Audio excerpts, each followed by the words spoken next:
Hi guys, and welcome back to the Good Brothers YouTube channel. Sorry we've been absent for a while. It's been a manic couple of months over the festive period with everything going on. But we're back, and we're back with a vengeance. And we're here today in the tasting room down at Winecraft at Cannon Mills in Edinburgh. A bit of a change of scenery for us. And we're going to be talking today about orange wine. So one of the most popular subjects in the wine world at the moment. First of all, what is orange wine?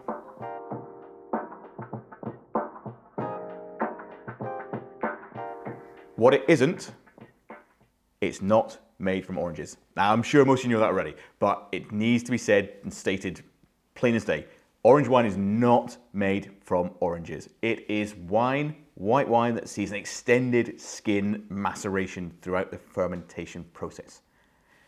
Gobbledygook, sounds like it, but quite simply, when we make white wine, we normally discard skins, okay? And we get a lovely, fresh, vibrant white wine.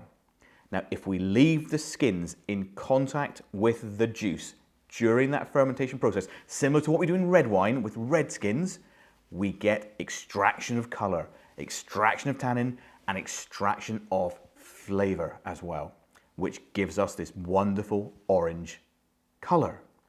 So, orange wine, not made from oranges, made from extended skin contact.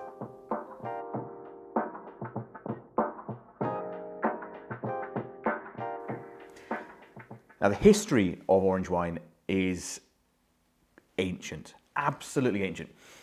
If you'd be forgiven to think it's quite a modern style of wine, it's really taken off in the last 20, 30 years. I think you look in Italy, you go back to 1997 when Gravner started doing some really cool stuff up in Friuli. You'd be forgiven for thinking that it was a modern way of winemaking. This is probably the most ancient way of winemaking. History, this goes back 5,000 years to, we have evidence in sort of Georgia from 5,000 years ago that wine was made this way. Really elongated skin contact, potentially up to years of skin contact in the old caucasus. And it's been rejuvenated and brought back now with this whole natural wine movement. And I use the term natural wine with a bit of trepidation, because if you've seen my other natural wine videos, I don't really believe in the term natural wine because it doesn't really mean anything.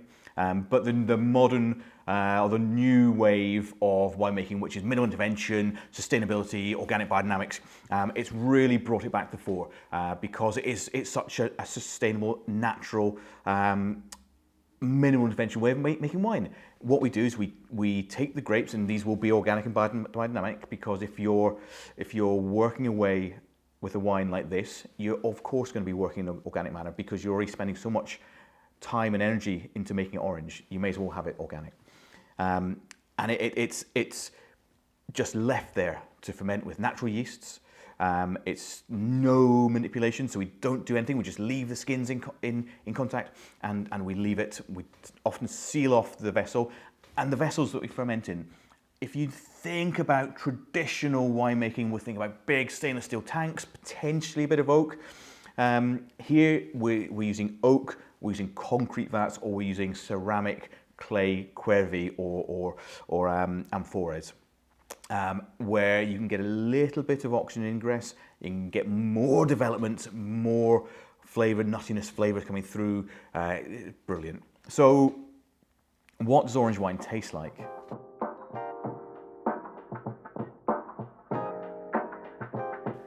Quite simply, orange wine tastes like nothing you've tried before. If you love fresh, crisp, light white wine, orange wines can and probably will be a bit of a challenge for you. Now, that's not to say that you won't like all of them, because there's a huge sliding scale of orange wine, from very short 4, 5, 6 day skin contact to, as I've said before, 3, 4, 5 months, even potentially years of skin contact. So you look at some of the Gravner wines we've got here, they will have seen months and months and months. They'll be dark, they'll be rich, they'll be complex, full of tannin. But the key thing about orange wine is that they are far more aromatic. You tend to get much more of this sort of quince, grapefruit notes coming through, a bit of tangerine, a bit of pithiness as well. I was tasting the other day, tasting wine the other day with some people in Glasgow. It was actually the Raul Cali, this one here, Malvara, which is Malvar from Sierra Gredos. And we've done a whole episode on this wine previously, so if you want to know more, go and have a look. But someone described it to me like taking a tangerine in your hand, a whole tangerine, with skins on, and just crushing the whole thing. So you get that lovely freshness of the juice coming through, then you get that pithiness coming through as well, and then the lovely oiliness. That's exactly how orange wine kind of tastes like. It's got this lovely oiliness, beautiful texture, and these flavors which are so different from what we find in white wine. So you've got much more of that sort of tangerine, grapefruit, more complex flavors. It is fantastic.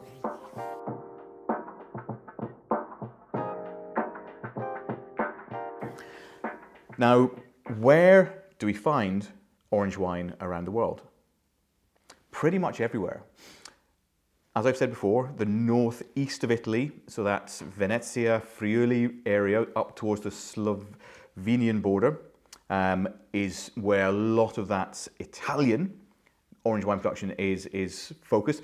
That being said, Sicily is really doing some quite cool stuff with the likes of Franklin Nielsen and Cos down on Etna.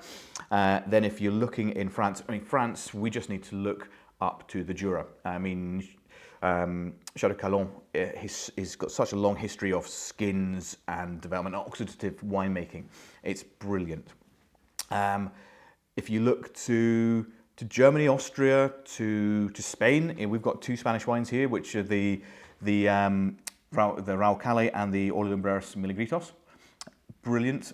You look to Australia, people like so my brother Rory, one of his best mates from school, is married to Pat Sullivan. Pat is doing brilliant things with orange wine and natural wine down in Australia.